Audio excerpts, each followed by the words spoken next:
we do have some new participants. So after we do the land acknowledgement, excuse me, something in my throat, we will go ahead and do a few new introductions.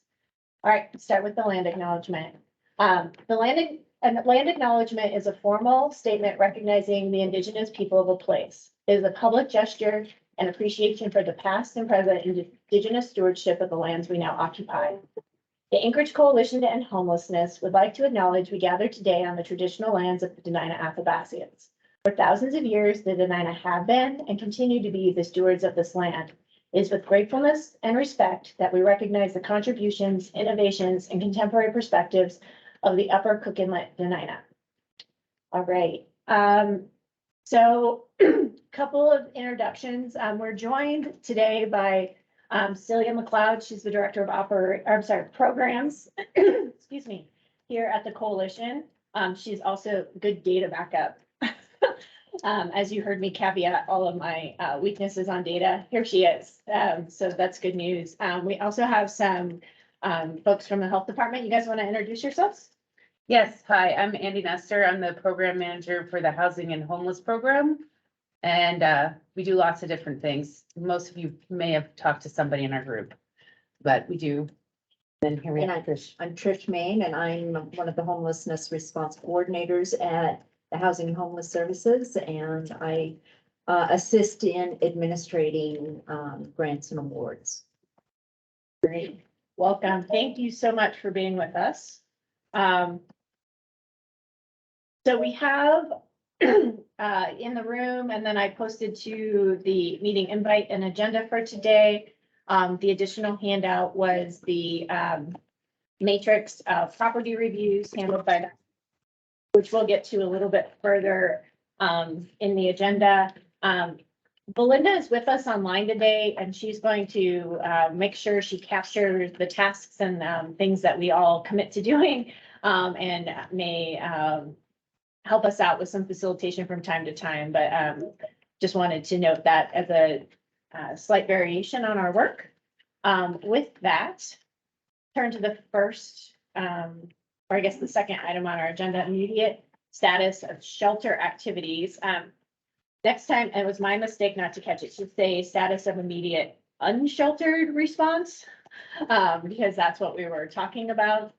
So to kick that off, I just want to thank David Rittenberg, Nancy, Dakota, and Ryan from the coalition. We had a really robust conversation. We've come up with some concrete actions we think we could take, but we wanted to come back here and indicate kind of where we're at with that. So one of the things we thought we could do to look at emergent sheltering unsheltered needs would be to leverage, right now, once a week, the coalition is doing a pop-up at the Penna Park Pavilion outside of Centennial. We talked about adding one of those pop-ups somewhere else based on a review of who is experiencing unsheltered homelessness in our community. And in those, work through making sure we add what's currently available at Centennial, which is incentive bags with pre-made lunches, snack bags, water, warm clothing.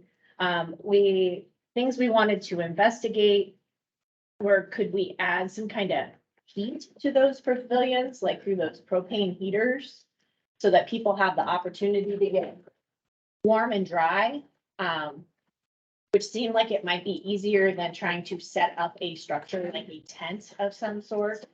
And it would also just allow us to keep that increased visibility of everyone. The great thing about the pavilions is it lets there be a dry space, particularly for coordinated entry assessments. And then we're talking about if this would also be another opportunity to leverage the restaurant program, which the coalition did some of that this summer for unsheltered meals and had great success. And in particular, Nancy said maybe the biggest bang for our buck was early morning engagement with breakfast burritos and coffee, which sounds like it could be a good way, and just be earlier morning engagement as people are getting before people have to disperse. So Nancy, is there anything you wanted to add to? Oh, sorry, one more. We were gonna look and see if there's some way to do possibly a clothing exchange to help launder and dry people's clothes, so 1 for 1. So we would have to come with clothing, say, hey, I've got these pants, if you want to give me pants type of situation. And then you wouldn't get your thing back because that would be really hard to keep track of, but we could come with dry clothes in particular and clean clothes, because out access to shelter or even authorized camping, laundry remain inclusive. So, sorry, Nancy. I don't think I have anything to add. Okay. David, do you have anything you'd like to add? Not at this time, thank you. So that's what we were thinking. Thoughts, feedback? We have to chase down some specifics, particularly learning what the logistics on the laundering would look like and what it might cost. And whether or not, I could not find anything clear on the Parks and Rec website if we could do those propane heaters or not. So it's an inquiry that needs to be made. So I guess just for me, sort of on the assembly side, are any of the ideas that this group thinking about going to require either policy or funding from the municipality? We were going to see what resources we already had that could be leveraged. We still have a little bit of money pledged in the restaurant program that could help with the meals right now. And we recently received contact from the Anchorage Health Department to get the enhanced street outreach stuff rolling. So hopefully this just can hopefully coincide and move forward. Good. So on the breakfast burrito idea, are they close? I think that's a really good idea. We have in camp been doing breakfast out of our camp for the last 8 days now. We served 40 today. They're coming and sitting at a table that seats 8, being served and spending their time respectfully and then moving on so that the others can fit in. And that might dovetail well with something with what you're doing. If I didn't have to make 6 dozen eggs in the morning, I would be very happy. Yeah, it would still only be once a week out near Centennial because it's at a pavilion and then somewhere else in town. So on that day, we could just not do breakfast that day. It ends up being And that timing. if it works out right, yes, Yeah. yes. I think that's the challenge is the timing for the early morning. Yeah, Because we want to, of course, layer in as many services as so, possible. so we've been working on that in camp. We've actually had 40 out at 9:30 this morning. We served 40 of them in an hour. And so we're trying to get the campers to wake up a little bit earlier. But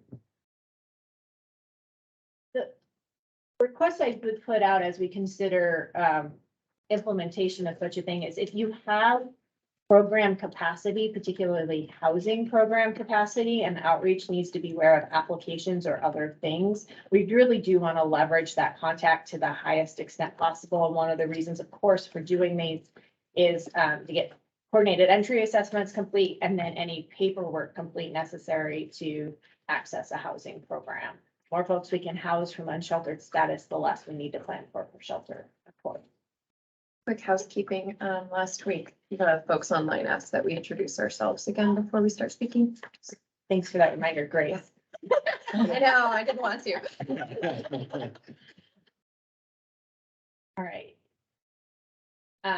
Anything else on meeting unsheltered needs? Hopefully, when we come back on Wednesday, some of the unresolved questions can be resolved. Okay, I'm not seeing anyone online or in the room. There is a hand up. Oh, please. Jessica Parks. Hi, sorry, I was slow with raising the hand. This is Jessica Parks with Rural Cap.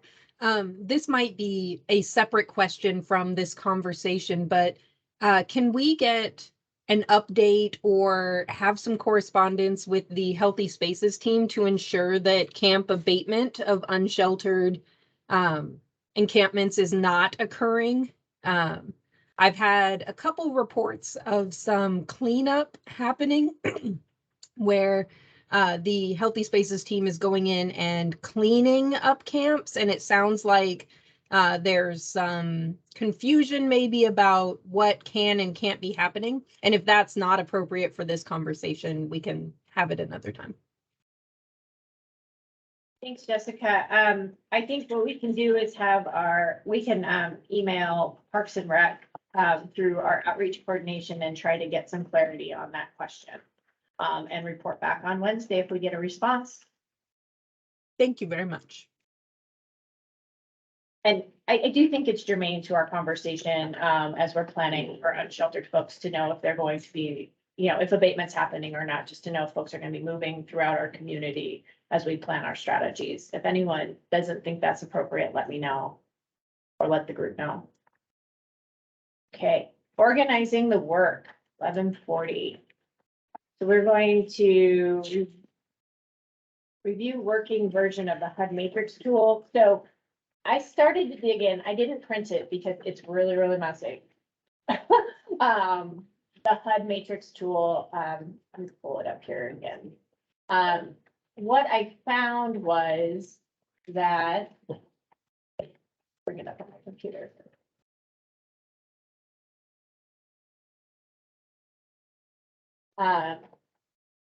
You gonna share screen? No. Okay. And we're gonna talk through it so I can hopefully capture some notes, and then I'll email it out afterwards. What I'm finding is the tool is great, however, the formatting is not, and I haven't been able to overcome the formatting issues. So so what I did is I put up at the top overall planning assumptions, 350 unsheltered individuals, inflow expected at 10 degrees and colder, utilization decreases at the end, beginning of the month, benefits and other income available, non-congregate facilities have more stable utilization. And I did that based off of the data Taria shared with us last time where we saw those big drop-offs. And then we did, as Nancy suggested, and looked at it for like the Aviator, the non-congregate mass care, and it just held as a straight line. So we saved the trees, but we wanted to report out, we did exactly as Nancy suggested, and that utilization remains pretty constant across the board.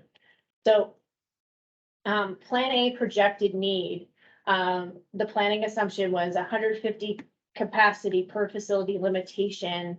If we want to say an immediate sheltering need that we think people might take advantage of, I put in here 200 people in need of immediate sheltering, closure of Centennial Campground. When that campground closes, those folks will have to likely disperse somewhere. So if we talk about the first facility in that response, was one way I had put it in the matrix. And it says site requirements. I captured what we talked about last time, ability for 24/7 operations, meals and showers. And then for the Plan B marginal surge, I put additional capacity needed for significant cold weather. I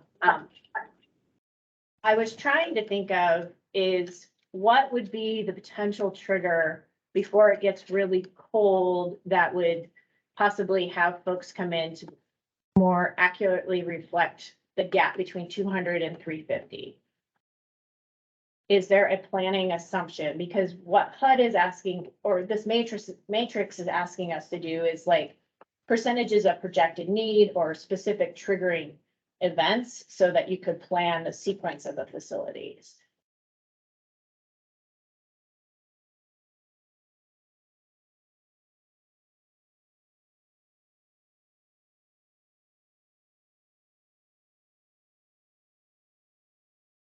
And it may be something just, as I like to say, to noodle for a while and see if something, kind of comes up for you.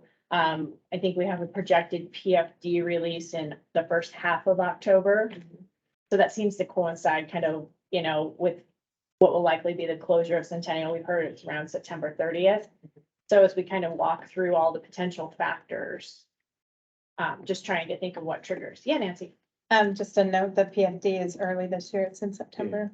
Oh, it's in September. End of September. And then I don't know, I can't speak to current circumstances, but historically, the thing that brings people in is wet. so rain. And I don't know if other communities have looked at like a certain number of rain days or, you know, I don't, or amount of precipitation, but that, even when you looked at cold and snow, it was more rain that brought people in than the cold, until you got to 10 degrees and then everybody. Some of the emergency sheltering plans I've looked at, 5 consecutive days of precipitation usually will trigger them turning something on.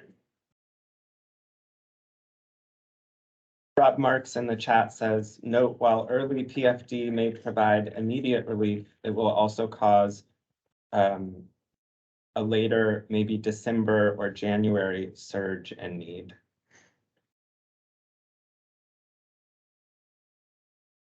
That's when the money dries up.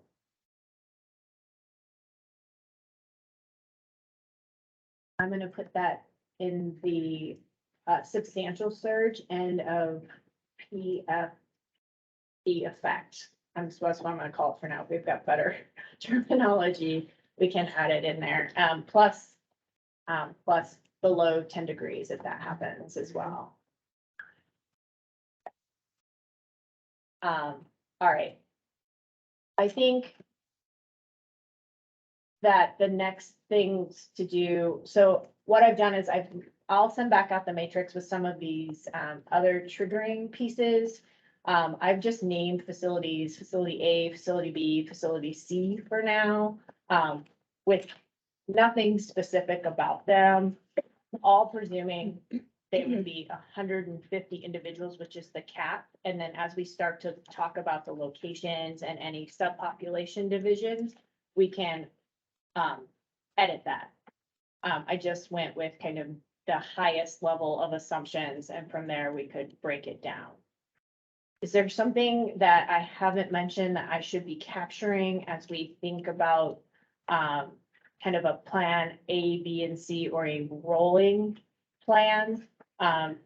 Additional boxes on the matrix that haven't jumped into because we haven't talked about facilities or staffing, transportation, COVID-19 strategy, and then, yeah, those are the big ones.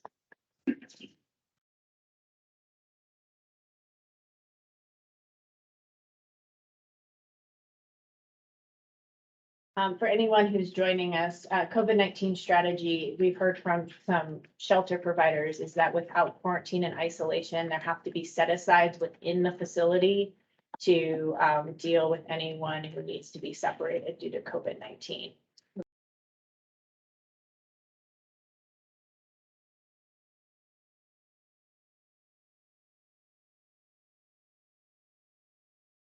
Okay.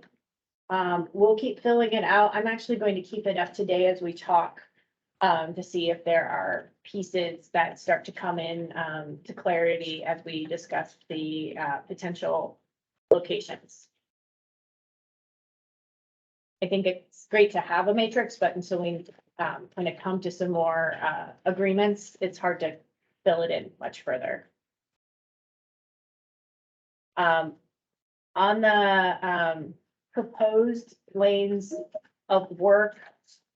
When I reviewed my notes from last time, I came up with 3 distinct areas. People had kind of indicated that they might be willing to help.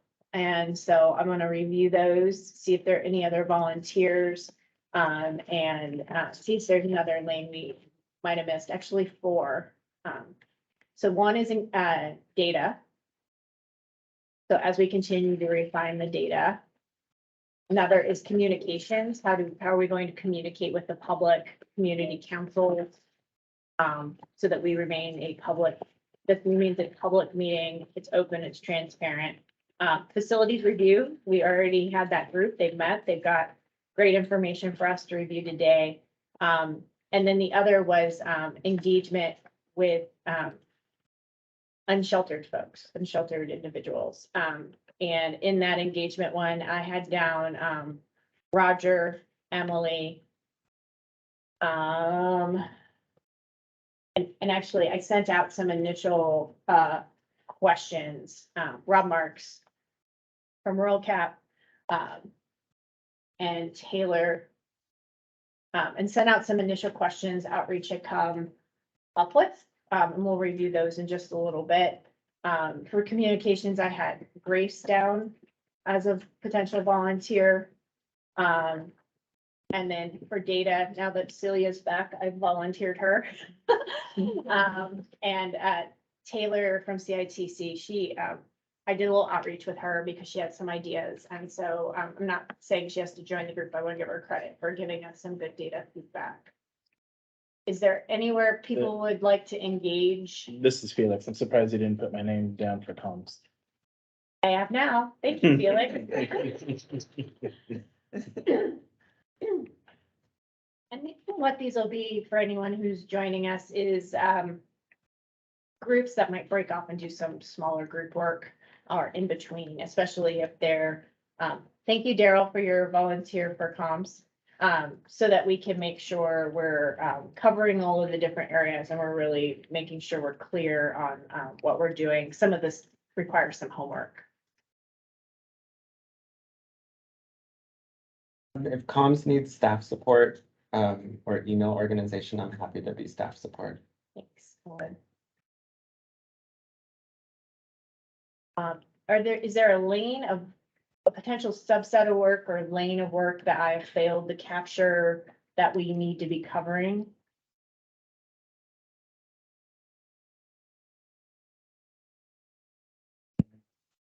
I mean, I don't know if you wanna, this is Felix. I don't know if you want to incorporate this in comms, but I do think there needs to be a lane of work around buy-in from policymakers, which is unfortunate, but true.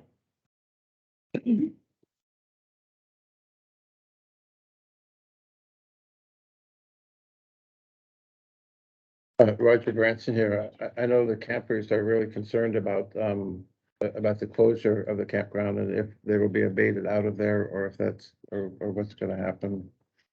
And, I don't know if that's a lane of work or not, but. Belinda also is posing a question. Thank you, Belinda. What about operations issues like staffing, transportation, service provider, RFP, etc.? And I had that same question. So again, thank you, Belinda. It seems like a lane. And are we wanting to work through there some kind of, again, planning assumptions, so staffing ratios, potential transportation scenarios, those types of things, and then if so, who's volunteering for that? I'll do Terry with Sala. Okay. I'm interested in the operations. Okay. David Rittenberg with Catholic Social Services. I'd be interested in operations. I think it probably makes sense for me to work on that lane and maybe Tarita, but she's not here to volunteer herself. Got it. Lisa Sauter. Can work on that too. Lisa Sauter was unable to make it today. I'm going to tentatively put her there. Because I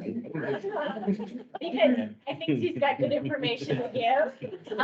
So she'll be invited to engage with that lane of work or someone from her staff. We do have a hand up in the chat, John. Hi, it's John Waddleton. You know, for a specific task, when it comes down to looking for a site and negotiating or talking to site owners, certainly administration would be part of that, we'd hope. And we've got Hugh Wade helping here, but someone would, I think with real estate expertise needs to be kind of designated for that. Okay, I've got that down, and I took the facilities review, did a slash and put the word selection after it. If somebody's going to be making something happen. So I popped that. I've started to morph that work group. Okay.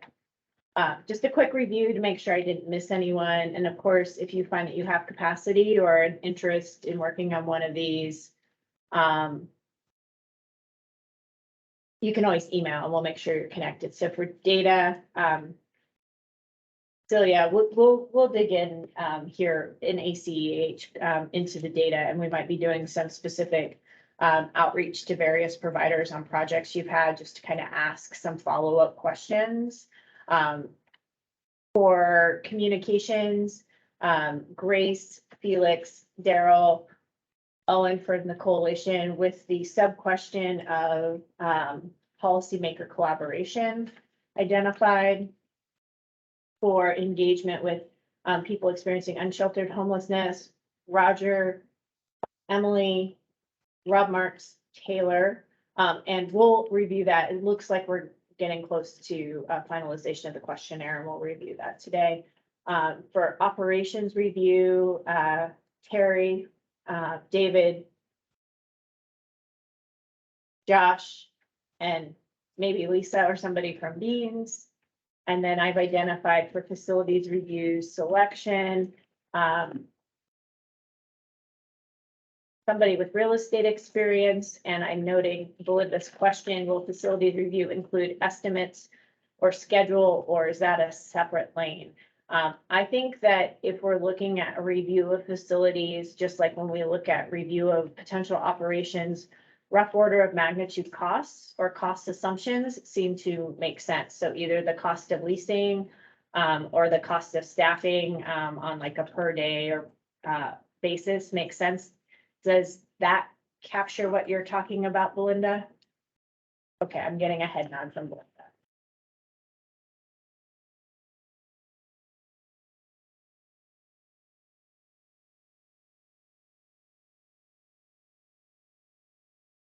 Before we move on from proposed lanes of work, anything else, any concerns? Yes, Nancy. This is Nancy. I just wanted to raise one point that for maybe it's the operations committee, that oftentimes internal operations are a focus, but we also need to pay attention to the external. So the half a mile radius around the property needs to be part of the scope.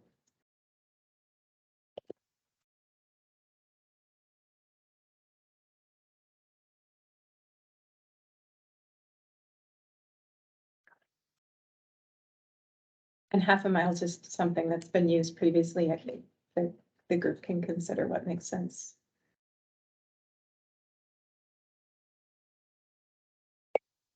Anything else?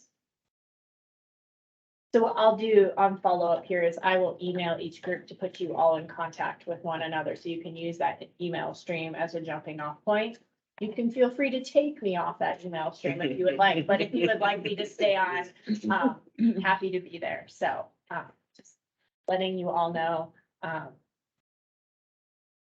right, so moving into the next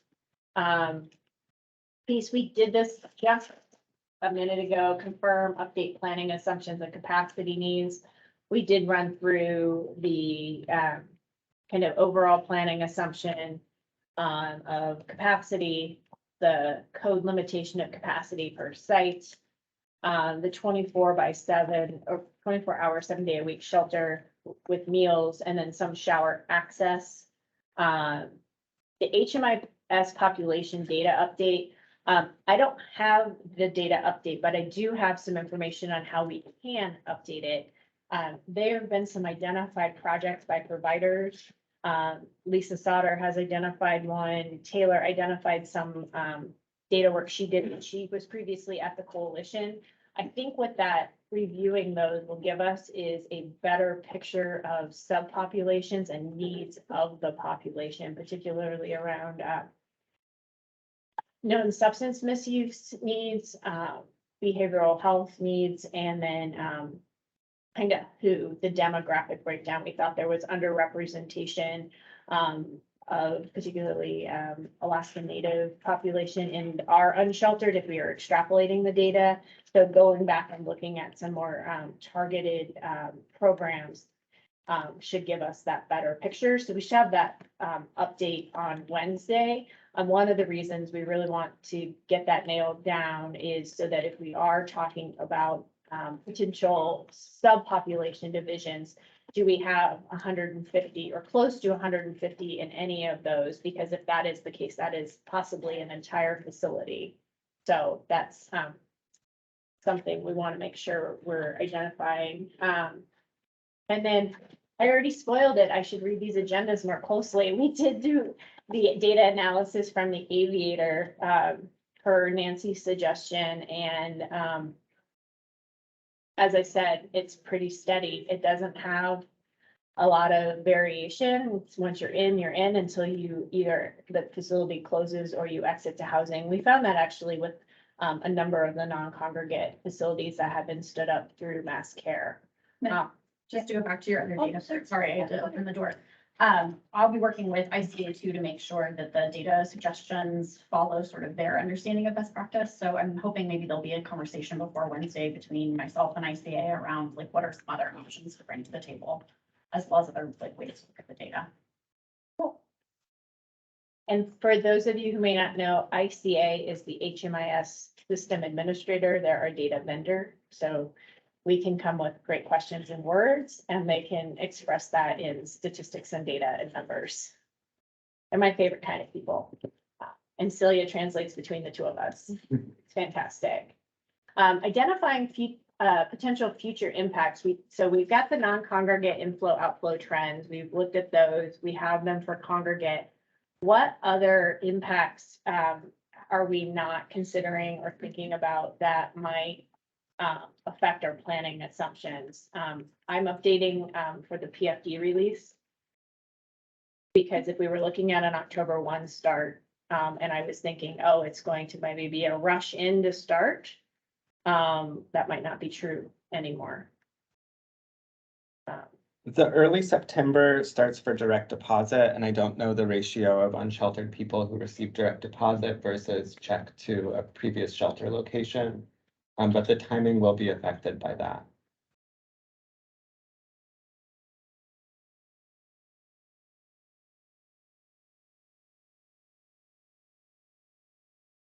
I think if notice, this is one question I have that I think could have a significant impact on the future is if notice is given in advance that Centennial is going to close on a date certain, that we may see people leaving Centennial before the closure on the date certain. We saw that with the Sullivan Arena. Once folks know something's winding down or closing, they tend to go and look for an alternative sometimes sooner rather than later. Do we know if, I guess, turning over here, do we know if the health department has said, yes, we're gonna communicate to the campers that Centennial is gonna be closing? I think that's a Parks and Recreation question. Okay, Which when we ask for the clarification from Healthy Spaces on abatement and camp cleanup, I added getting clarity on any campground closure and when notification made. And Roger Ranson here, also what that closure means. Does it mean that the water's off? Does it mean the power's off? Does it mean we're fully abated? And that would be of interest to. got it. Yeah. Linda in the chat says, do we have confirmation on guest house closing yet? Or is that a potential early inflow issue?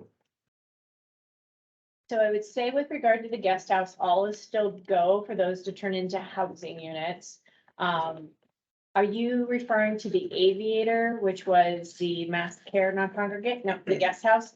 We're not expecting to have a mass inflow from the guest house because I need some wood to knock on. Everything is going okay. Thumbs up, all right. That again, though, is the question and an outstanding question. Maybe we could send back to the health department is there a plan for continued operations at the Aviator? Because that would be a significant inflow event if that closed. There has been conversations to keep it open. However, at the Aviator, they are having construction go through. So it goes all the way down to, if we wanted to use it, down to 47 rooms in March and April. And it's just decreasing every month. We have a matrix provided by Aviator of the costs, which they have suggested additional peer support and things like that. So that is a recommendation that's been put up to administration, and I believe they were supposed to have a conversation about that. But I do believe they want to continue the Aviator. but it does go down to 47 rooms by the time we hit March. It would be good to know where, or if there's an assumption we need to add in for the number of rooms falling off, and assuming that the population remains static and people aren't moving to housing, then that would be inflow into emergency shelter. So if you have that segmented out over each month, then that would be really helpful. I do have that. Thank you.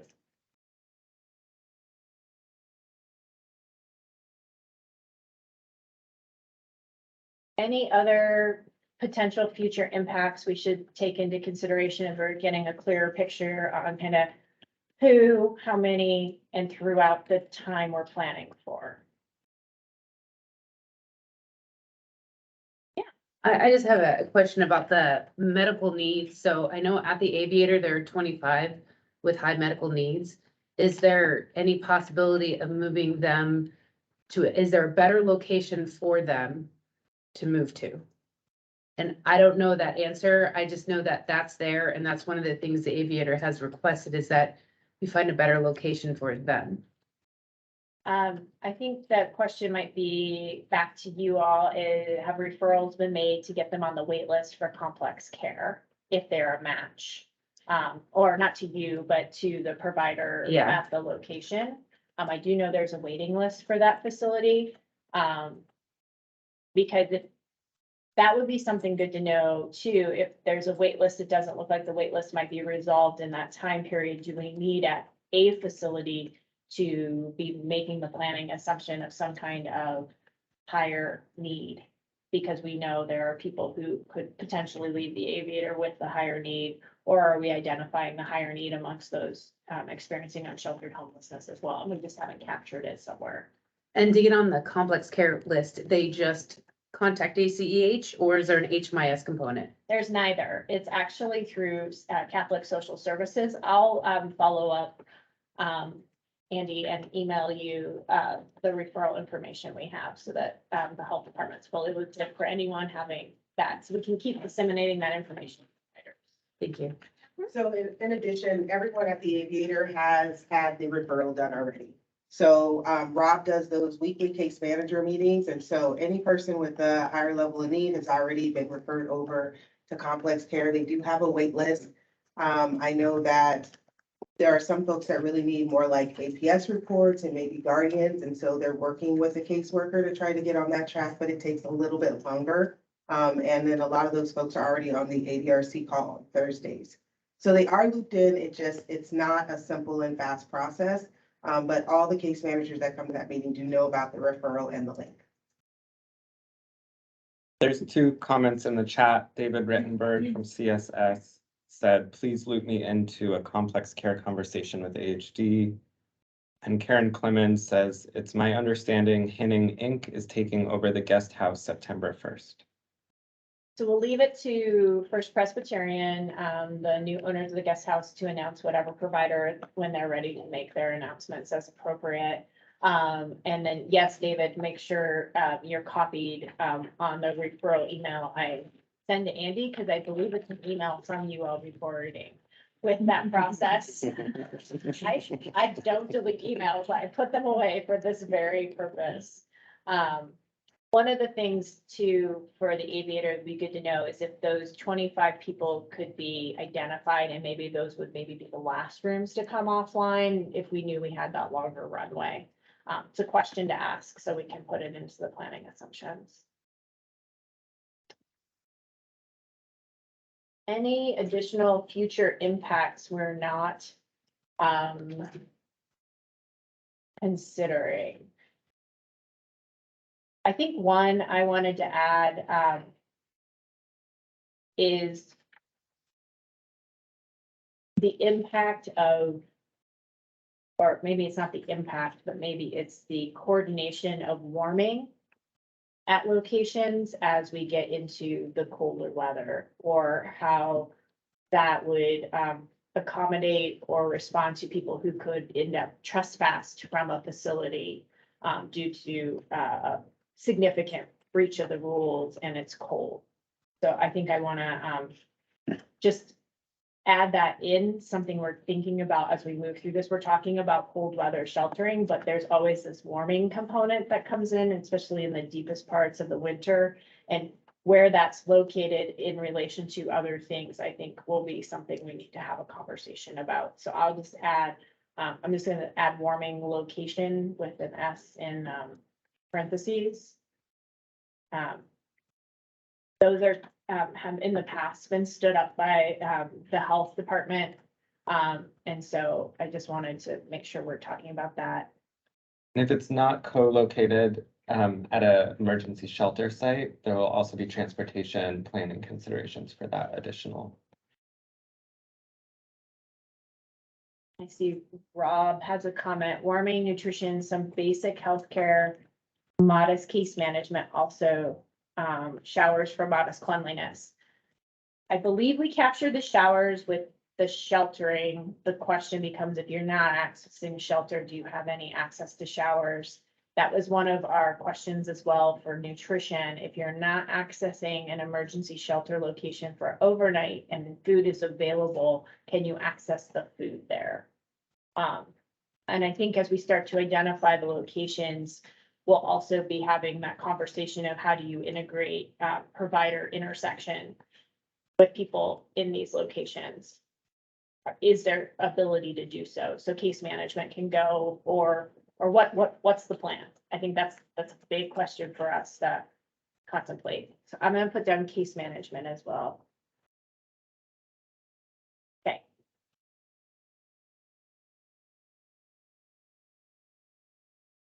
All right, any others? Otherwise, I'm gonna turn the floor over to the facilities and site evaluation group. And I believe John Weddleton is going to run us through that. You guys all have the matrix there. Is it showing up? I hit the share screen. I don't know if it's working. Yes. for- There it is. Thank you. That works okay. And Hey, John, I just accidentally shared over your share, but if okay. you take the share back, you can just navigate through it as you're speaking rather than me following you. How do I take this share back? I think if you just click share at the top of yours, it should work. And if it doesn't, I will share mine again. And share tray. That work? Okay. Yes. Working on my screen. It's working. Okay, good. Thanks. So just so when people read this, they know where it came from. This spreadsheet is largely just a modification of one that was developed during the facilitated group over a period of several months, starting about this time last year and through probably January, maybe even into February of this year. And I reorganized it a little bit. These in the yellow mass care minimum requirements, that was from that facilitated group, as is the blue. Those were some of our criteria. We had kind of a lengthy list and with varying levels of priorities. And then I added this column D, emergency requirements. That's from our discussions in this task force, fairly lean. So we and then as you go further down this list, we have various locations that are, some were added at our meeting last week, a few in later discussions after last Wednesday. Then I broke out, we had, so at the bottom, I've got things that aren't really sites, but it was, the pallet homes and, big tent and so on. I put those kind of structure type things in its own category. And then I broke out, we had comments, we had in our list from the facility group, but also from Wednesday, locations that were raw, presumably vacant land. And I broke those out to separate block on the spreadsheet. So then I met with Hugh Wade, who's in the room, Chris Schutte, David Rittenberg, Lisa Sauter on Friday, and we went through the list. And it's pretty ad hoc. I mean, just kind of look at a location, say, well, what looks good, and reorganize a little bit. So you'll see at the top, I put little asterisks to the left of places that seem like, well, these probably work better or could work well without a whole lot of reality check yet. So looking at the top, Johnson's Tire, and I put FG in this column C if it came from the facilitated group. And that was in many ways very high on the list for facilitated group regards to, its location right in the heart of Midtown, but not next to homes. It was, we had to move on from that because it was extremely expensive. We figured with purchasing it, modifications and so on, it'd be about 35 million. At that point, the tenant had notice requirements, but it was huge and it could be modified. I think our notes were about 1,100 beds, and we have some of these will have a note CDC. If you have the COVID separation, you have 520. So, and that also had offices and huge amount of room for facilities. So, and with no constraints, that was no monetary constraints. That was a pretty good location. We left the rec centers in there because they're somewhat quick and easy, and then we didn't really. Emergency requirements, 24 hours, meals and showers. We also, as Meg just talked about, just a place for warming. And these places could be, an emergency situation, of course, available for that. JCPenney Furniture Warehouse, Hugh looked at that and is still pursuing that. I don't know if he's got an update he could chime in. But that's off of Seward Highway, kind of south end of Midtown. It's quite large. Northway Mall, of course, that comes up a lot. Hugh checked into that and said that Adam Trombley Mayor's office had been through it and crossed it off their list, which is also what the Berkowitz administration did. They looked at it and also for various reasons crossed it off their list. And 2 Rundown pretty much encapsulates the main deal killer on that. Sorry. Arctic Recreation Center. This is a somewhat new facility off of Arctic. And I've left, they had responded to the facilitated group's request for interest, and they were interested in perhaps selling or letting the space be used under some agreement for homeless. I called the 2 names that were listed on the documents that came with that RFI and have not heard back from them. But it's a nice building. It's fairly new. It has sprinklers. It's got a huge lot. It's 16.5 acres. 25,000 square foot building. It has a gym. It's presumably showers. I know it has offices. R3 zoning makes it not suitable for long term, but in an emergency situation, it could be used. Transit center downtown. Again, that I think has been used for warming. It could be again. Brought up at the meeting last week was that someone called it the fencing center on Barrow. That's at 2601 Barrow Street. Hugh checked into that. The owner's not looking to sell or lease it out. Former Body Renew, again in the heart of Midtown, and that has been, Hugh looked into that. He could embellish perhaps, but the owner has gutted it, so there's no remnants, I guess, of the Body Renew there. They'd be interested in selling but not leasing it. The square footage, I don't know if Hugh's got that. Strip mall adjacent. Sorry, did you want to add? 30,000 square feet. Oh, yeah, huge. Strip mall adjacent to where you folks in person are sitting now. And I think Chris Schutte was going to call on that. I don't know the status on that. Empty stores at the Diamond in Minnesota area, the Burlington Coat Factories in there. Big open, willing to make a deal apparently, and gutted. We haven't moved beyond our discussion on Wednesday on that. American's Best Value in Spenard. I think our notes just reflect our conversation on Wednesday. Salvation Army gym adjacent to McKinnell.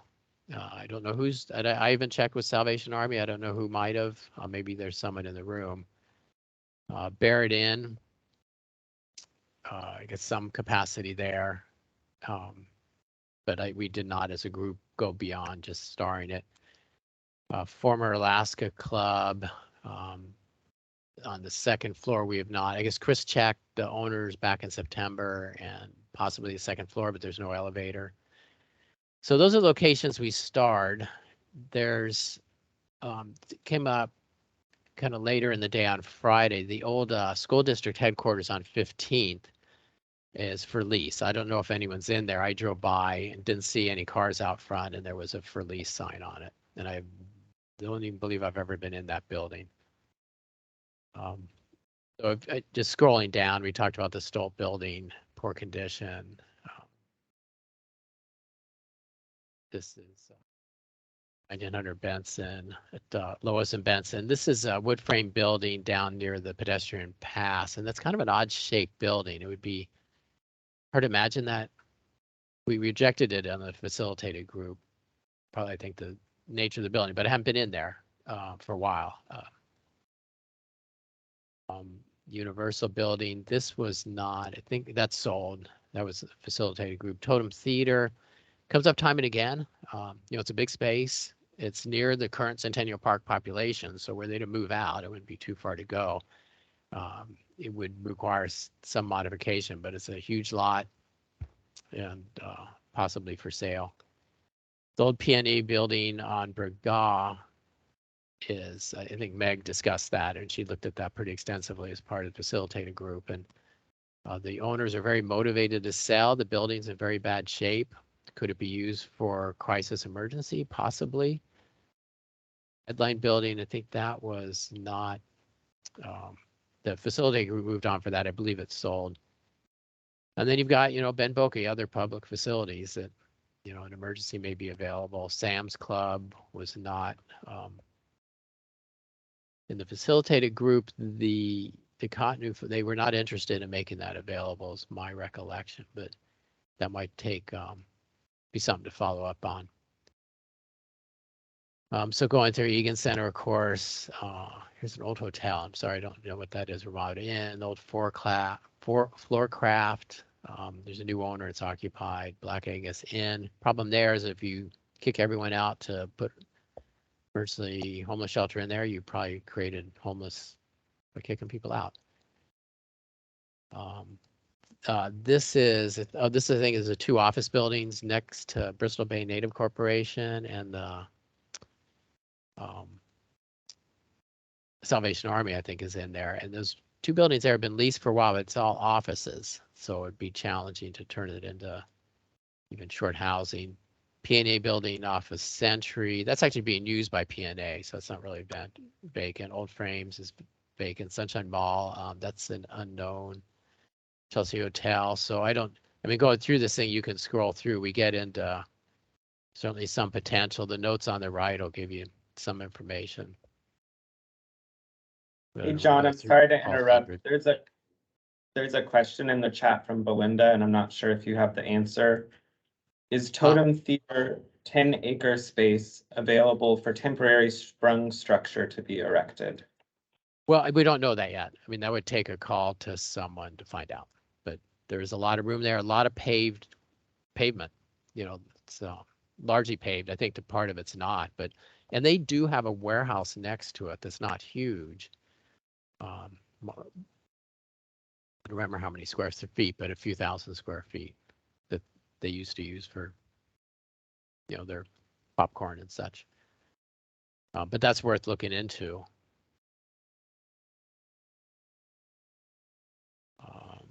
Scrolling down, Sears Warehouse. We looked at the facilitated group, a lot of pluses there. I toured that one during the prior facilitation, and it's a long way from being able to get a certificate of occupancy. I think that's it. Yeah, it had space, it has offices and so on, but great for a warehouse, but for people to live there. And certainly in any warehouse, you have a lot of space, generally very sturdy, but showers would be a challenge and the number of toilets. So in all of these, it would be portalets and probably some kind of showers on a trailer or something like that. Sites already in use. I broke those out obviously here.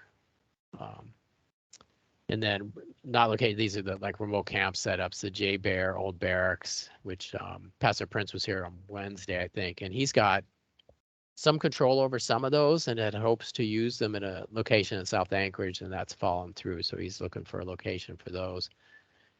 Portable showers, Lisa sent us, Sauter was there and she sent a link on that. She said she'd look into some availability on that. Can we use the sprung shelter if it's not ready at Tudor Elmore? Can we do it temporarily somewhere? And again, it's places like Totem Theater, it's certainly a possibility. Maybe even outside the old Alaska Club. that's being remodeled and not used quite yet. Undeveloped vacant land. And again, so, the old archive site has some pavement there. So we found in the facility group that would be difficult to develop with some wetlands there. Could be difficult, but there is pavement there.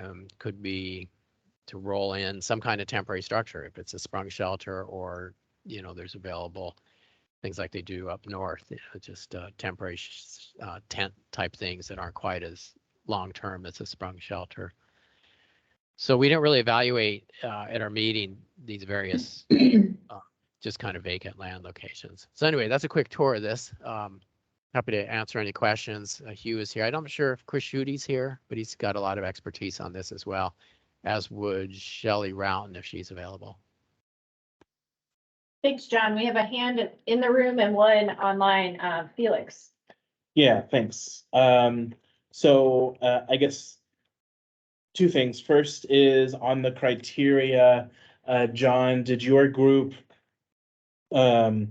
look at some of the criteria that was laid out in the resolution that helped sort of promulgate all of this work? And then specifically, if you don't remember the resolution, there were 3 criteria. One, that the utilization of the sprung structure should be looked at for feasibility.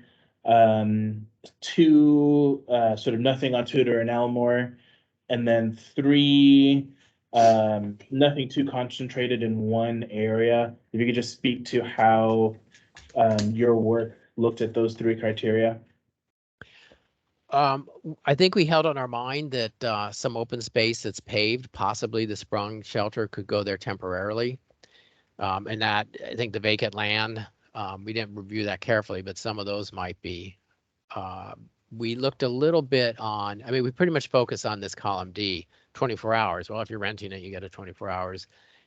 Meals and showers, we couldn't really evaluate. We just didn't have the knowledge of the buildings to address meals, and virtually all of these, maybe the rec centers have enough showers, but any of the warehouses and anything that's not built for a large number of people would be a challenge with showers. So I don't think we have a single location on here really that would have enough showers. Concentration, we kind of held it in the back of our mind, but we didn't really scratch things off because of that, because this is emergency.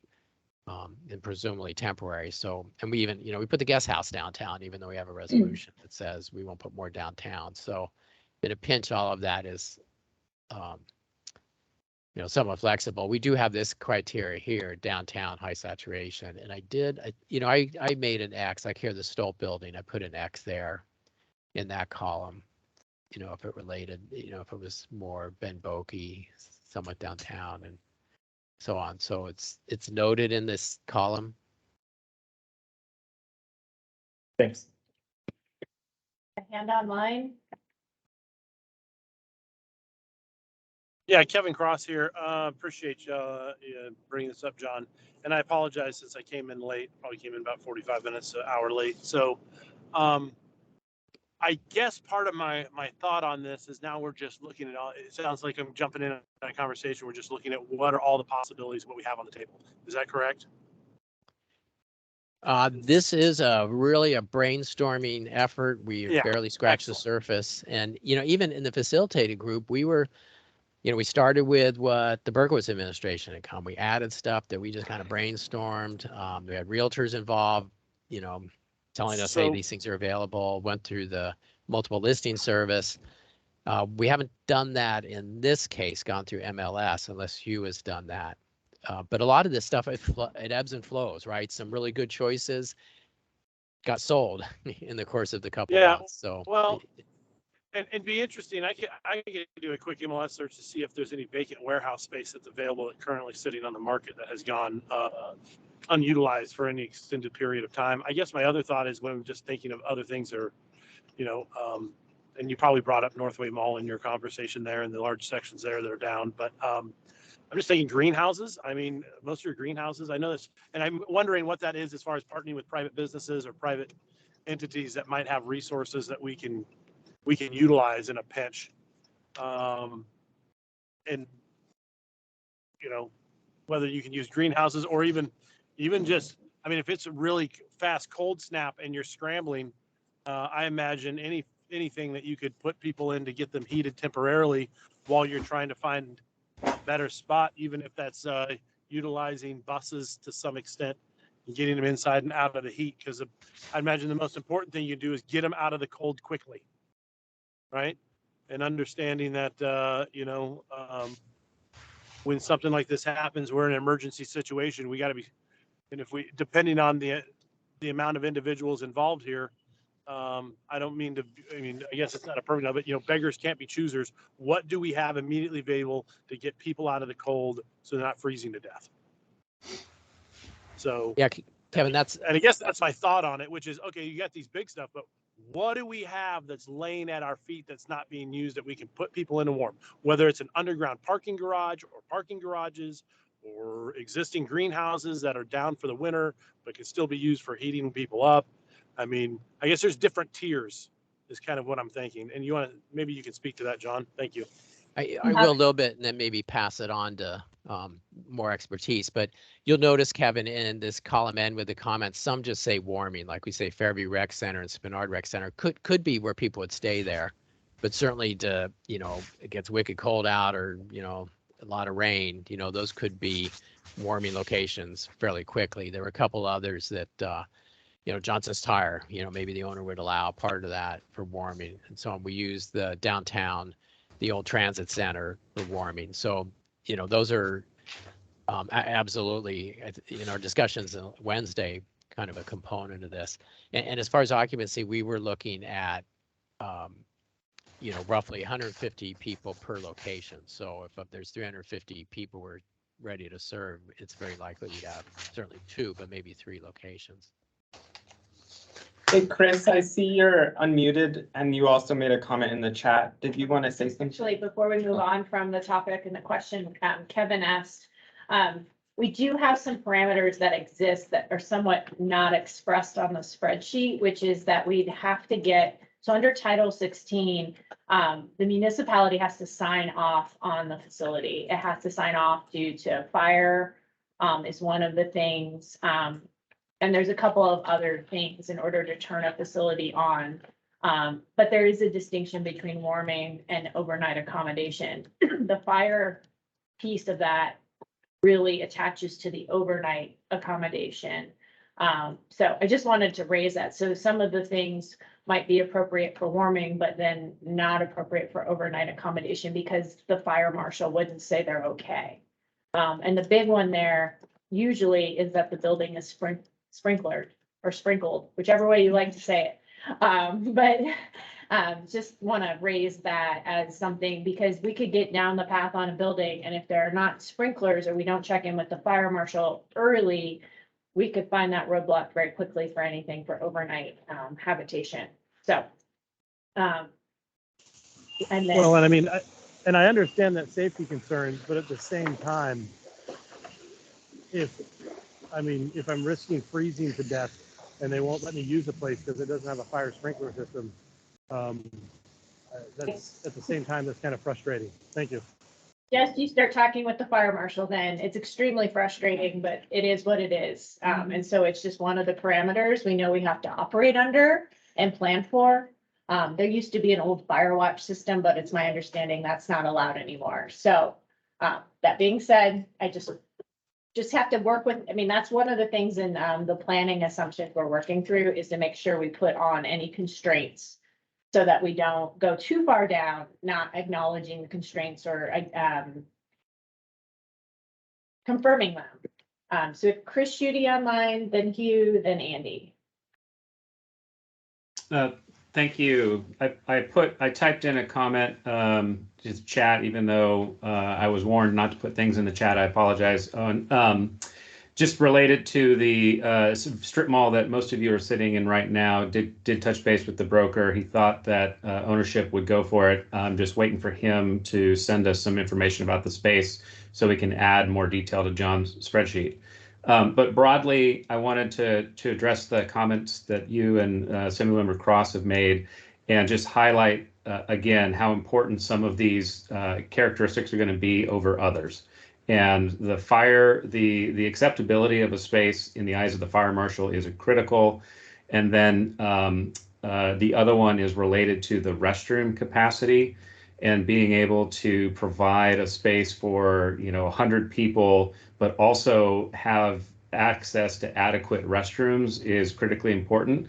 And a lot of the spaces that we looked at related to Kevin's comment about industrial space or warehouse space, most of those spaces, and there's a lot of them, and they're very big, they have very few restrooms. And so in cases like that, we didn't have time to go down this hole, but in cases like that, we need to understand, okay, if the existing restroom capacity at a space isn't enough, what are the other options to make that space acceptable through, I don't know, trucking in the mobile restroom facilities or the mobile shower facilities or whatever options are out there. And I'm not very well versed in what all of those might be. But if there are things we can do to make a space more acceptable, that could change some of the calculus on these recommendations. But those were the two things that we bumped up against the most were capacity for basic sanitation or hygiene, as well as fire. Thanks, Chris. Hugh. I know that this coalition is big picture and long term, but this issue of the next 2 months or 3 months and getting people in there, Chris kind of addressed and we had talked about it, but if you're talking about a sprung structure or something else like that, I don't see that as an immediate thing because you're gonna have to get the land and then get the structure and everything. You're still gonna have the same problems with plumbing. I mean, I think, and sprinkler. So I understand from a long term it makes sense, but just in terms of your immediate need, am I off base there? What I wouldn't give to have Bob Dole not on vacation this week. So Bob Dole with Rasmussen Foundation is also a building official. So the idea with the sprung structure was one of the reasons to evaluate it is could it be put up temporarily? The actual structure itself has been ordered. It's on its way. Okay. So we'll have that potential asset. So we were talking about if for some reason there were any issues with getting the Tudor and Elmore site finished or ready to go for erecting it, could it be deployed temporarily? If we found a site that seemed suitable, then I think we have a list of questions to take back to the current building folks and the fire marshal to say, right. Just that, do we have to have sprinklers that, need to be plumbed, or could, porta potties and mobile showers be used, which would possibly be used at some of these others as well. The first question becomes, can we even find a site that seems like a reasonable place to ask if it could be deployed? Well, I mean, it's interesting because if it's a structure, it has to get here and that put it up, and then you would assume it'd have the same problems with you gotta have enough bathrooms. And it's gotta be sprinklered if people are essentially residing there, sleeping there, I would think. And then, so in other words, you put it up, you still gotta put the sprinkler system in. Possibly. I mean, it's a Right. question to ask. Right. And then on the restrooms, I think we need to remember at the Sullivan Arena, while not ideal, it was portable restrooms that were used, not the restrooms in the facility. That's good. That was my only. Andy? So if you look at the policy for the Anchorage Fire Department, it's 17-10, and it was a change to International Fire Code, which made them unable to allow people to sleep overnight in any place that's not sprinkled. The only place that we've seen that they had an exception is if most of the building was sprinkled, and then let's say like one room, like at the Bernard Rec Center, they have one room that is unsprinkled, then they would allow a fire watch for that. But if it's a completely unsprinkled building, technically by the big federal code, so it's not a local Anchorage rule or Alaska rule, they couldn't allow it. And we have spoken with the fire chief and he said he's pretty hard on it, but we always hope that, whatever we can do to help our populations. But AFD policy 1710 is the one that guides that. Thank you, Andy. Melinda? Yeah, I just wanted to say, when we did this with the facilitated group, one of the things we did with the criteria is we separate criteria into two different categories. The first criteria is what we call screening or go, no-go criteria. And those are simply, is it available or not? And is it suitable for occupancy with minimal mods? And everything else is more of a ranking criteria. And so I think to call down this list of 80, the first cut is to go through and make sure that you're clear on what the screening criteria are, and then call the list down so that you can really focus on the ones that are possible. Thanks for that. And that was actually going to be my request, or maybe my next thought on action, is if this group or another group wants to kind of put that screening go, no go over the top here based on kind of what they know, so that we will probably get the list down. My guess is well under 10 at that point. And then from there, we can start to identify what ones and possibly even rank them based on what we know of them today. And then we can identify what we need to run down on any of those facilities further. Nancy. This is Nancy. I also would put in a place mark for a review of zoning. Because I know in the past, some locations have been identified, but then they've been in, institution and warehouse locations where walking to and from the facility is really quite dangerous. And so I don't know if the group does, I saw a place on the spreadsheet for zoning, but I don't know if there was an indicator that, it's in the wrong zoning, but potentially an emergency declaration could fix that, or, like some kind of review for that. Okay, yeah. I think I know what Andy's gonna say. Andy. So emergency shelter is triggered under Title 16.120. And it allows, it doesn't matter what they're zoned as, it allows them to temporarily be allowed to be emergency shelters. They go through an application process that they apply through us to get that designation. And it's just basically the screening criteria. So the zoning does not matter for 16.120. I do think Nancy raises a good point though for transiting, so access, so transportation / pedestrian access. So people are going to be walking to the facility, that there are safe ways to do that, particularly once we add snow as a component. Chris, Shooty. Thanks, Meg. I think you kind of partially answered my question, which was to Nancy. Is this related to your earlier point or question about the half-mile radius and understanding the environment around the space so that we know what potential challenges might be for a given space, i.e. transportation, sidewalks, nuclear reactors, whatever might be on that list? Trucking company across the street, yes. Yeah, great point, especially with the industrial, the trucking company, especially if they're doing snow stuff. Yeah, Hugh. If you're getting to this sprinkler and plumbing issue and warehouses and Belinda's comment about the, basically the filter, which is, can it be inhabited with minimal modifications? If you have a warehouse and it is sprinklered, but it doesn't, it's just as a given, it's not gonna have the plumbing. Is that, can we cross it off, or should it still be on the list? That's because it's like, well, it's a warehouse, big open space, it's sprinklered. It's not gonna have, it's not gonna have the plumbing. So that's just a given. So I think if we go back in the history of when emergency shelter used to be looked at, particularly with churches, they probably didn't necessarily even have the restrooms as would be required by code. So I don't think restrooms and showers are a deal breaker for the Title 16 designation, because there are ways to augment that. Okay. And I'm getting a slight head nod from Andy. So, so I think that's something where when we put showers, we could also put restrooms, and then we can just identify if they would need to be additional and external.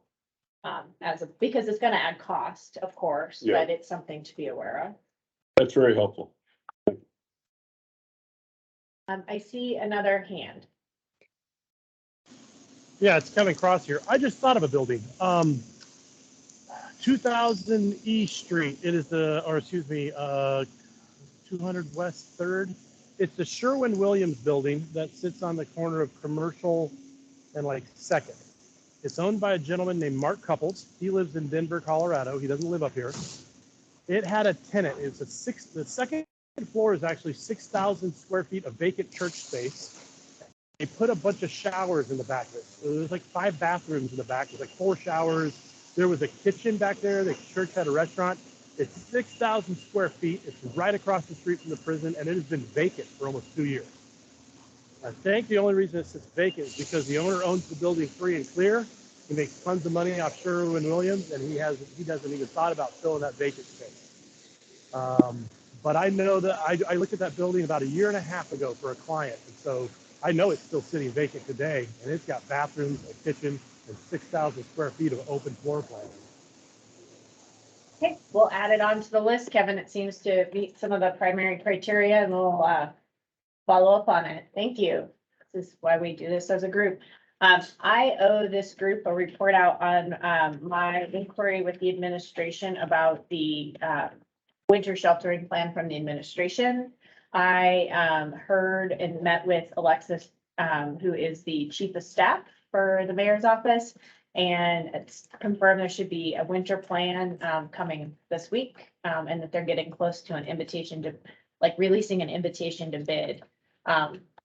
So I don't have any more details than that, but that's what I know. So hopefully we will see that soon. And I think for the most part, gonna leave additional follow-up probably to the assembly members about how they want to engage in that conversation. As I stated when we started, I really want that plan to be vetted by the assembly ASAP to see if it's sufficient and what that means for the work we're doing here.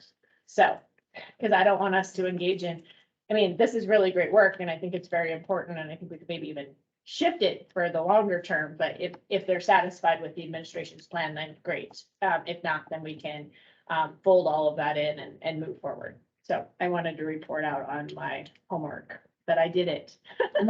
Noted. And that's a big part of this work, is if you make a commitment to do something, you have to follow up on it.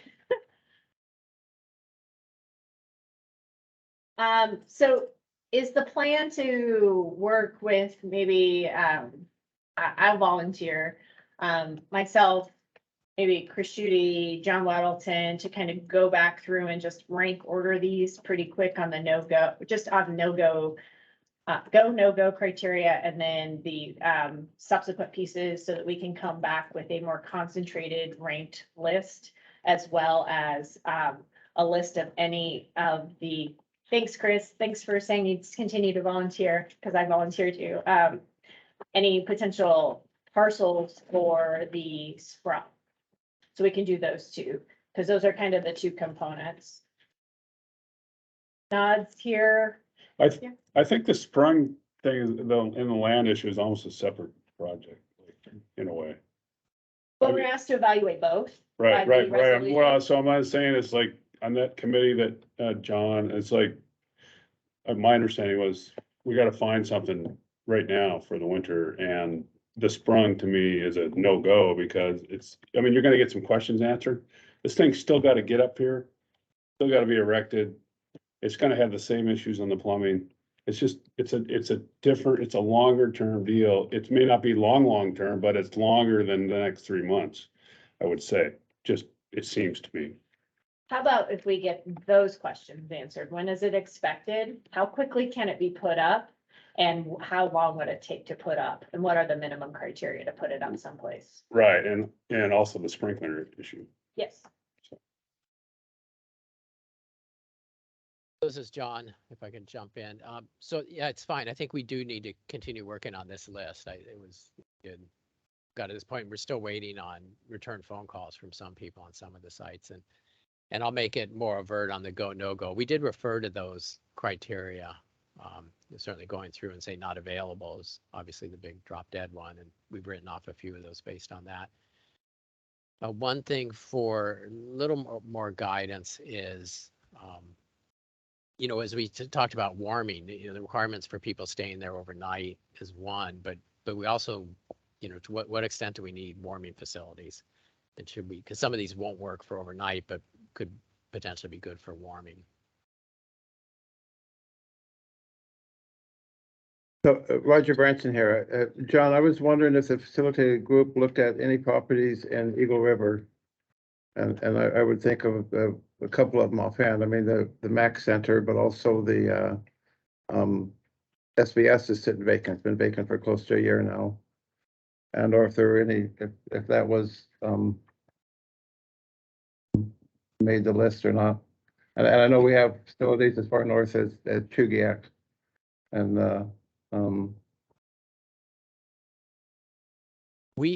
I don't recall that the facilitated group looked at anything in Eagle River, just because the bulk of the need is in the core of Anchorage. And when we went through this list on Friday, I think you might have suggested it as the SBS in Eagle River and also Camp Gorsuch. And our view was, far away in transportation costs, but I mean, that's something. Well, I also think that the Lee Jordan Ball Field and the horse park there have the plumbing in there, have the capacity to stand up possibly for a sprung structure. The bottom line on that is the population's here. So, and I don't know, it just seems like a non-starter to me, anything in Eagle River. Well, the people that I camp with, they have tents and they don't mind moving them and they'll make their own decisions for their own reasons. I'd like to try to influence them to make good reasons for good choices, have good reasons there to make the choices. But all the services and everything else is here. There are facilities in Eagle River and the Matsu Regional, which can handle more capacity, is not that much further up. Okay.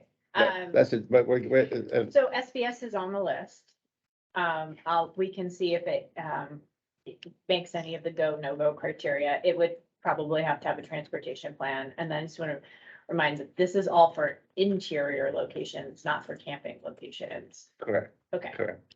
I didn't know. You said people had tents, so I wanted to Well, make sure that. well, I just, and there was another comment made, and I was really debating whether I would say this or not, but we're talking about human beings. We're talking about 350 individual human beings. And to say beggars can't be choosers, I found that personally offensive because I know these people and they're friends of mine. And they're also resilient. There's various Well, levels of resilience. this is Kevin Cross, and I meant we are the ones, not them. We as the individuals looking for a place this was not referencing them at all. I feel like we're in a position where we are the ones that are begging for a space in order to help people. This has nothing to do with them. So I apologize. I wasn't clear. I apologize. I misunderstood then. And I'm Meg, sorry. one other thing. One at a time, please. Thank you, Kevin. Thank you, Roger. There was one other hand up online first too. Sorry. No worries. We catch that other hand. Rob Marks has some comments. Owen? Yeah.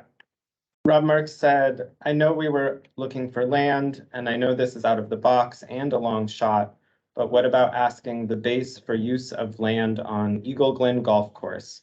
It has been vacant a long time. And that there is another long shot, but with actual facilities, which is Holy Spirit Center. HSC is on Hillside. And there was a follow-up question in the room. Okay. Yeah, I was just wondering, this is Jacoby. Were there any more thoughts on the pallet structures and was that in there at all? Is that a feasible opening or not? Yeah, the pallet structures are on the list here. I think they had to have a location in which to be deployed. Have you guys talked with Kathleen McLaughlin about that? He's out of town right now, but yes, Okay. it's on, that will be the go-to for the technical pieces of that. Location-based items. Oh, okay, I just. But there's, doesn't look like there's. Kathleen McLaughlin, she is restorative and reentry services. Okay. Yeah, she's just out of town right now. Hugh. I know the other thing that we haven't brought up is this, I mean, this 2-month or 3-month problem is the city and their, I say, take it simultaneous efforts, but we just don't know what it is, right? Is there any news in that So respect? that's what I was reporting out, that they're, with my meeting with the chief of staff on Friday, that they're getting close to an invitation to bid on something. I don't have any details, and so I kind of punted Okay. from the information I know back to the assembly members to figure out how to get that information public and to evaluate it, so that we're not working at cross purposes. I thought that there was the prospect that they was gonna come up with 3 or 4 muni-owned properties. Is that different than this request for information or The request? invitation to bid, Yeah. I don't have the specifics on it. Again, I think it needs to probably go through the assembly members to try to get that public information so that it can be vetted and they can determine if they think that's adequate. So this request to bid, is that for the people that would actually run whatever facilities? that- Again, I have no. We just don't information. know. It's close to issuing an invitation to bid. That's So, all we know. but that means work's been done, so now it's to get that work to light. So there's no indication of what the public facilities that they might own, that they might use? I don't have any. No. Okay, thank you. Roger, Is there any possibility it's the Golden Lion? it cannot be the Golden It Lion. cannot be the Golden Lion. Okay, thank you. Sorry, I know it's everyone's perennial favorite right now, but by the way, it was purchased. It cannot be the Golden Lion. All right. I see Assembly Member Cross, your hand is still up. Did you have a chance to make your comment yet? No, actually, it was just another brainstorming. So I'm thinking of large areas where we do a sprung structure. We're able to get something like that. And so I guess the other thought is that we have land that's like large parking areas that's currently being used for municipal vehicles. Maybe we have to temporarily disperse those so that we can do one large gathering center or something that like a more of a congregate care place. Because those would have the concrete. Part of the difficulty we have with any of these structures is, and why they identified the place it is, because it was already compacted soils, and so it could support a structure like that without bringing any additional fill or soil stability issues. So I'm thinking of our existing parking lots that we're currently using, where we could disperse those vehicles in order to use that. So whether that's heavy equipment or BLM, I don't know what our relationship with BLM looks like, but real close to where the navigation center is, they have a huge lot back in there by that emergency airstrip. I'm just brainstorming what our resources are and so we can get as few no's as possible. So thank you. Thanks, Kevin. And that you saying that raised the issue for me. Is it possible that if we could deploy the sprung structure, maybe it couldn't be used for overnight, but could it be a large warming facility because it wouldn't be sprinkled, so people wouldn't be sleeping in it?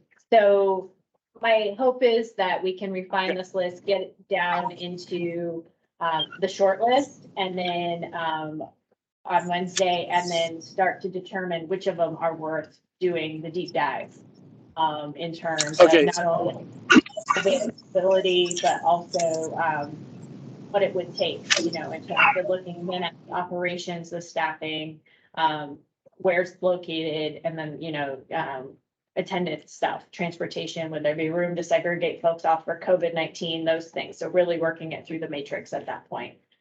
Does that sound like a reasonable approach? I see nods here. Okay. Hey, Meg, Kevin Cross here again. I apologize to interrupt, but I was a fire protection contractor for 16 years. I'm very familiar with NFPA code, 13, 21, you name it.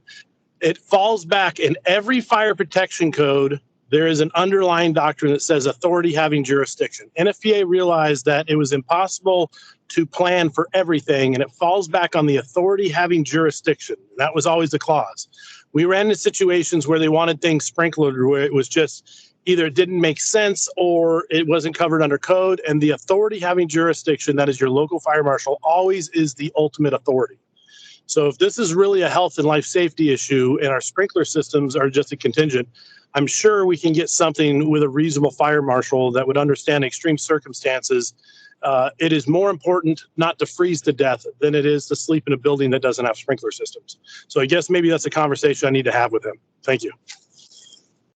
Thanks, Kevin. And if we do identify a building that doesn't have a sprinkler system and we need to advocate with the fire marshal, I think Kevin might be our volunteer to work on that. Sounds good. And it was somewhat not really in jest, Kevin. That was actually a very serious comment. If that seems like the highest and best use and we can find I a would- location, I'll turn to you, okay? I would love to do that for you. Thank you, Kevin. All right, so that looks like a plan forward on buildings. Thank you so much for all of the work that went into, oh, I'm sorry, we have another comment before we move from locations. Owen. Emily Eden Shaw says, what about the land located downtown where the old Native Hospital was located? Maybe we can use the land to put up a structure. Regarding activities, I would look into examples like Spud Farm outside of Sawawick, Alaska. And apologies, Selawik, my mic is not working. Thanks, Emily. We will capture the old native, or the former Native Hospital site as the land opportunity. And then for those who are interested in looking at operations, I will, if you have any information you could send to me, or I will look up some information and make sure it goes out to that group as well. Great. Anything else on facilities right now? I know, I just want to acknowledge, this is something from when we had facilitation previously. It feels like a little bit of a slog and it's a little bit frustrating that we're just not down to like 2 or 3 facilities that we're diving in on. But as you see, there's lots of potential and then lots of restrictions. And what we learned very quickly in the prior facilitation is if we'd missed something and hadn't spent the time to evaluate it, we would get, when we wanted to talk about a potential, we would get stuck over on communicating with folks a lot about why we did or didn't evaluate something. So it just makes sense to go through this exercise, although I know we really want to jump into the meat of it. Belinda. Yeah, I just wanted to say, I will help get the screening spreadsheet set up so that we have a good communication tool when we're done with this and make sure that the review that we do is consistent. Thanks, Belinda. Meg? Yeah. Oh, this is Grace. So you said that a structure has been ordered. I'm just curious if we're gonna get information on the potential capacity for that. Well, so we know what the capacity limit is, both through the prior conversations about it and the capacity restriction in Title 16. It's 150. That's the top end for it. Gotcha. That's a good question, though, and I will try to run down the answers to the rest, the who, what, when, where, why, how parts of what you can do with a sprung structure before we meet on Wednesday. Yeah, Roger. Roger here, does that 150, does that apply to a day shelter also? Is it 150 for a day or just for a night shelter? Yeah, there are no capacity restrictions for day shelter currently in code. But I would think that there probably are some limitations just on capacity per fire code based on square footage. And that one did plan for there to be up to, in emergency operations, 150 on the sheltering side, with the navigation center side still seeing people and having people use it on a day basis. That was going to start the one of the designs had it. Yeah. One of the, that's helpful. Thank you. Yeah, thanks. Anything else on facilities? Okay, the next one, this is the standing item, data dashboard issues and opportunities. How can we improve data sharing across the system? Again, we're still investigating what opportunities we'll have to be able to show capacity kind of on a real time-ish. Always a little bit of a lag basis so that we know, are we as a community looking at, this emergency shelter, are we getting close to there having to be a second location, just so that referral and information for people who are experiencing unsheltered homelessness is in its best possible state, so we can be providing accurate information. A question occurred to me today. I'm not sure if it's a data question or a utilization question, but if we have 2 facilities stood up and those facilities for some reason aren't 24-hour for some reason, how do we ensure where people go? Do you go back to the one you were at the night before, or will there be movement within a variety of locations? So another little wrinkle as we kind of think through what the various permutations could be. Particularly if it's, these are overnight, this is day. Now everyone's at day and they're going back to night. Like, do you go back to where you came from, or can you go wherever? Do we look at reservations? Then lots of questions. Sorry to just come with more questions, but I think as we move through this and we think of those, we should raise them for the group to kind of start noodling and considering. This is Felix. I guess two things. First is, are we gonna go back to the engagement and communications? That's something. Okay, thanks. And then second is there any update on Centennial and data? We've had an offer of an additional individual willing to help us try to get the data sheets from Centennial, but we don't have it yet. Okay. As soon as we can get the hard copies, we will enter it and then we'll have it. Sorry, this is Celia. Salvation Army needs to sign a data sharing agreement and then we can put it in. I think there's been some confusion. They have, they use for their electronic health record, the same vendor that HMIS. So they've said, we've been putting it in HMIS, but what they've been putting it in is their electronic health record, which happens to be the same brand as the HMIS. So not quite the same thing. They don't talk to each other. And Belinda, I did see your hand up in the chat. We're over it, okay. Okay, any other data issues? All right, I'm gonna go back to the questions I went right over the top of. My apologies. We have 4 questions right now that we'd like to put in a survey to people experiencing unsheltered homelessness. The first is, do you have any safety concerns when utilizing a shelter? I think we might need some sub-question prompts there. Is there a difference between congregate and non-congregate? Like, so does a non-congregate location resolve your safety concerns, or do you have specific congregate versus non-congregate? Or your own room versus sharing a space with others? Is there a location around town that you feel most comfortable? That might help with some of our citing and our ranking as we've identified suitable locations. If there was food service available, regardless of whether you are staying at the shelter, would you utilize it? And what services do you need most right now? Is there any way we could, this is Grace, is there any way we can list those questions? Or are they up there? Sorry. No, they're on my computer. If you send them to me, I can put them up. I can just hear, I'll just stick them in a Teams message to you, Owen, and Yeah. you can. There you go, thanks, sorry. Was this a survey that was to be used with our current population to try to get some of their feedback? Yes, for unsheltered folks utilizing outreach staff. Awesome. Yeah. Because we want to ensure that individuals experiencing unsheltered homelessness, we want to make sure we're creating something they want to utilize. Just 1 second, Roger, is Centennial definitely closing? It's a great question. I guess the presumption was yes, but I will add that to my set of questions to Parks and Rec. I hate to presume. Right, and the folks in camp are very concerned about if we're getting kicked out or not, and we're assuming that since the abatements can't happen, that.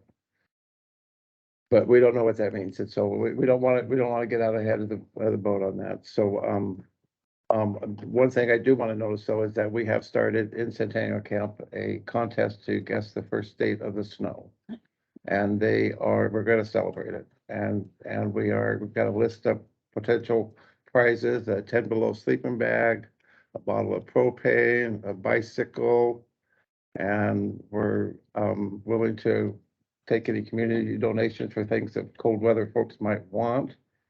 And just to see what they respond to when they enter they'll indicate what price they would want if they win. And that might give us an idea of where they're at. And the ones that go for the bottle of propane might be the ones that dig in for the winter, and they're used to that. And so within the camp, we can, try to help the folks, steer them, make good choices, have good reasons to make good choices and be good neighbors. So, Thanks. I do want to remind folks for camp abatement, there are a couple of ways, even if abatement isn't able to happen generally, there's still health and safety abatement that can Right, happen right. in particular locations. And so that will be the additional question I ask, is it will be closed? If so, will it be intended to be cleared under the health and safety? Thank portion you. of it? And that would be nice to know. And then, internally, they want to make their own plans and I think it's best for the community to keep them together as much as possible. I think, but, I think they're safer with each other if they're, maintaining community and being safe. And so it's the accountability piece. Thank you. Yeah, thank you. I have Andy, then Rob, then Grace. I was just wondering, when it comes to Centennial, what is is there a desire to keep it open even, or what is the desire of like these groups here? So these 350 people, if you don't mind.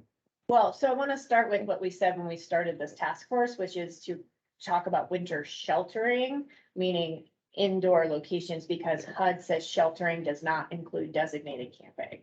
Okay. So we started good. with that Yeah. premise, but I mean, hearing what people want is always very important. Go ahead, Roger. So what I'm gonna point out is that these 350 individuals have 350 minds of their own, and they're gonna make their own choices. And I think there's a significant number of them who are set and prepared to just dig in for the winter and have wintered before and can do so. What that means, for the ones that would, well, I just think it's there, and I think they're gonna, do what makes sense to them. And as a camp, I will follow that group of people and do what I can to, make sure they're safe and make sure they have their needs met. But more than that, make sure the voices are heard, that they're able to speak and be heard. We are also starting tonight, Jen Galvin from Alaska Behavioral Health has started a peer support specialist training in camp. We have 4 campers that are currently there, and we're gonna start taking that. We're expecting that some more are going to sign on. We'll run it from 5 to 9, either right in Camp 13 ourselves or at the Connex that came in, and we'll see where the group is most comfortable when they start up tonight. So, other news. Great, thanks, Roger. Rob. Just in speaking about the emergency for health and safety camp abatements, it would really be helpful if those could be posted through the coalition so that outreach agencies around town could at least accompany the teams that go to abate those to provide at least either before or during some support and some referrals. I just want to reiterate that outreach staff continue to report that getting relationships built, much less even getting useful information in the past 4 to 6 months, is becoming increasingly difficult due to the overall mistrust of the unsheltered folks towards the entire process. Thank you. Thanks, Rob. I have a clarification question. When you say posted through ACH, so advance notice that they're going to be posted so that outreach staff can be out there at the time of posting? Correct, or out there before they are abated. Okay. Ask. Thank you. Grace. When I'm looking at the questions that we have up for the survey, I just kind of think about focusing on perhaps a strength-based perspective. And also, I think it would be important to ask cultural affiliation. So asking the individuals what strengths do they have, or what support system looks like, or what they might be bringing to the table in terms of resources that they may already have. Just a thought to incorporate. I also have a question about the questions. I understand it's targeted towards unsheltered people experiencing homelessness, but I wonder if we're asking and there is people who are sheltered, they might also have opinions about what shelter could look like for them. Yeah, sure. We were hoping to move these through case management and other opportunities. as And I well. was thinking about getting a larger potential census. Yeah, for sure. Okay, got it. We're gonna just kind of get them finalized so we can start to get them in operation, so we can get the information back to this group as we are starting to lose voices are in the room. Rob, I see your hand. Is that from previous, or do you have another comment? Apology, previous. No problem. Okay, on other communications engagement plan, I think the first thing will be those who volunteered to talk about comms. Hopefully when we do the weekly wrap up this week, we'll have the spreadsheet in a pretty good public facing view. We'll also be able to detail what we've done this week to date, because I think once locations start to go out in the public facing view, we want to be ready to explain how we got to where we're at. And then I think the other piece for the communications group, and I want to put it to this group, is we can get that far on Wednesday, but then it becomes imperative that we hear what the plan from the administration is to determine how our work either coincides, how it maybe runs in parallel paths, or maybe the administration's got it handled. That's great. But we don't know where we'll be until we know what that work is. Can I give a quick, thanks. This is Felix. So, just wanted to give a quick outline, for the group around the assemblies, communications, or not necessarily communications, but review points. So Belinda, you might want to update the charter, for at least the last two. So either on September 1st, so this Thursday, or next Wednesday, September 7th, the assembly will be reviewing the administration's plan, which should be released on Wednesday, in a special committee meeting, of the Assembly's Committee on Housing and Homelessness. So that's gonna happen then. Then on September 21st, that's the date that we have planned. It's the regular Housing and Homelessness Committee meeting for review of the task force draft recommendations.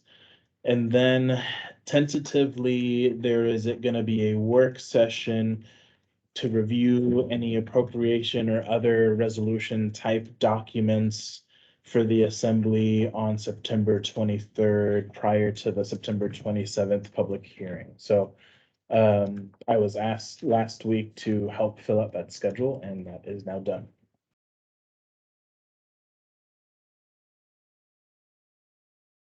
I would ask, to think about, as we want to talk with the committee at its regularly scheduled meeting and the assembly with its work session, maybe finding a total of 3 to 4 people who would like to accompany the coalition to present. I really do want to show that this was a full task force. And so just think about that between now and then, and how that might play out, because this is really an amazing community effort. And we really do want that reflected when we talk to the policymakers. Okay. Anything else on engagement and communications? I plan to send to the FCC staff person where to find our work, the website, and to indicate that it's our aim every Friday to do a weekly recap and get it posted. And then they'll be able to find the recordings there as well. So that way, as community councils start to re-engage those that were off for the summer, not all of them take the summer off, they'll know where to find this information and make their community members aware of it. That way we're not hitting, hopefully, anybody cold with anything. There will still be some who don't engage until they learn of something maybe in their community council area, but that's okay. We'll be able to point them to where they can see all the work that's been done.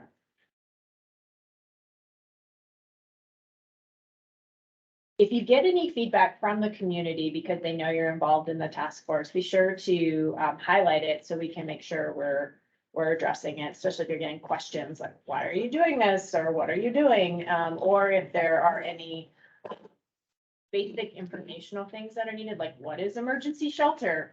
We can go pull up a resource and make sure that those are available, because we don't always know where the public is coming to intersect with these issues.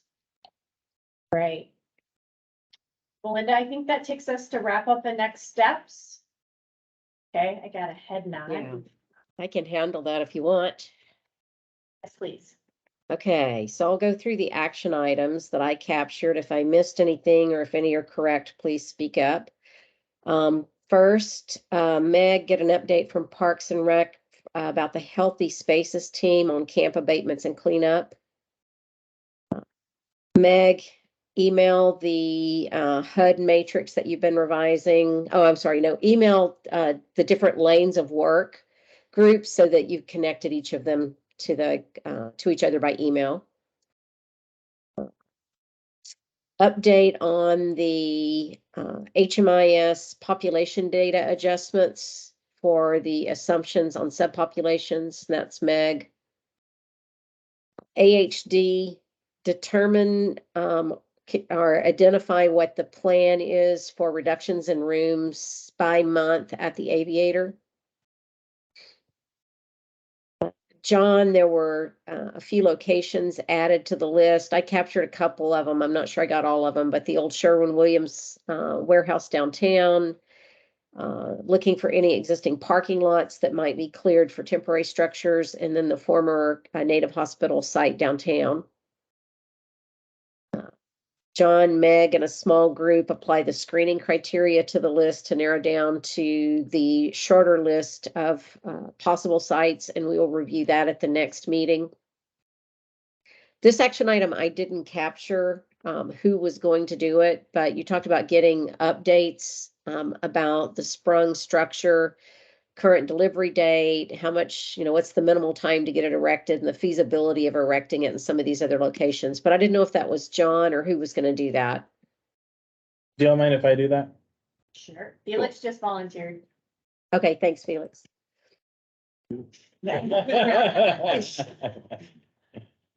Okay, that was it in terms of action items. High level agenda for Wednesday. We'll get an update on the immediate unsheltered response. We'll go through the HUD matrix and talk through some of the planning that supports that.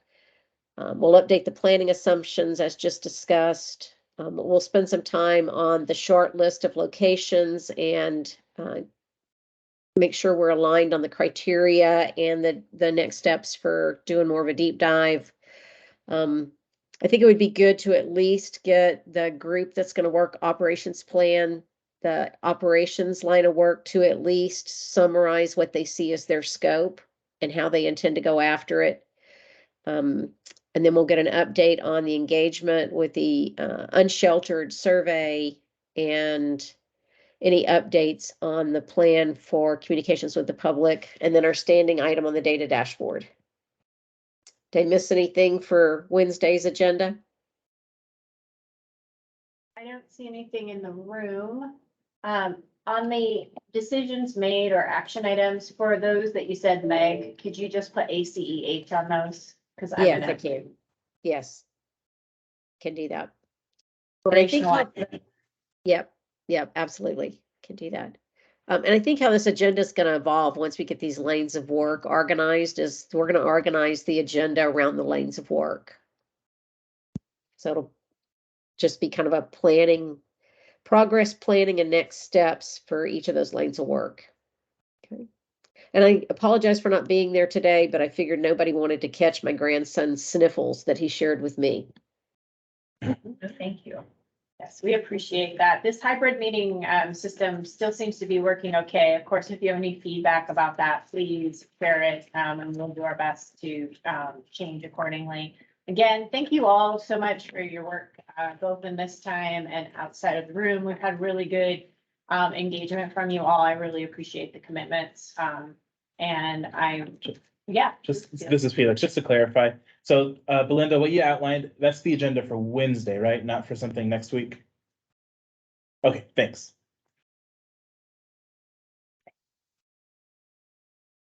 Oh, yeah, this is the problem of taking the agendas over from week to week, that the Wednesday is planning for the following week. I get you. But yes, thank you all so much. You know how to reach us if there's anything or any homework we can do to help, especially for the groups as they start their work. That's what the coalition's here to do and support, is to track down stuff for you. And with that, we'll give you a few minutes back. Thanks so much, everyone. Thank you. Yes. Good day. Yeah. I do.